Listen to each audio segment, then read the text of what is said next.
benim, bu toprak benim. Canım feda her karşına telafer.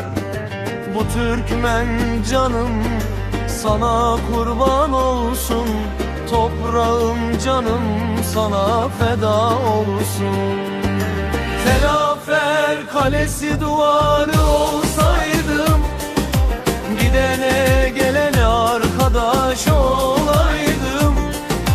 Türkmen diline kurban olayım, her sözünde bir ömür bulaydım. Su başından akan suya kurban olayım, o duru akışına ben de dalayım. Telaferin dağlarına kurban olayım, her taşında bir hatıra bulayım.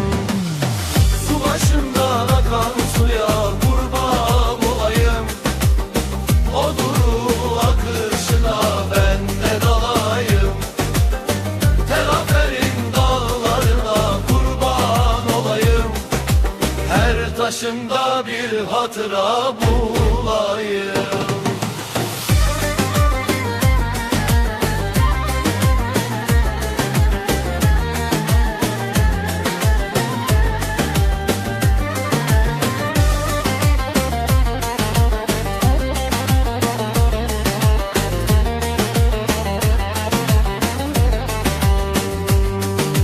Telafer bağlarında incir olsaydım, nar olsaydım, dallarına yaslansaydım.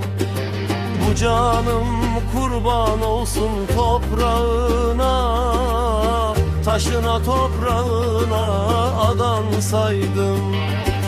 Telafer kalesi duvarı olsaydım, gidene gelene arkadaş olaydım.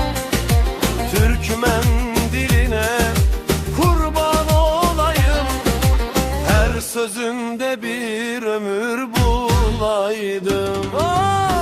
Su başından akan suya kurban olayım, o duru akışına ben de dalayım.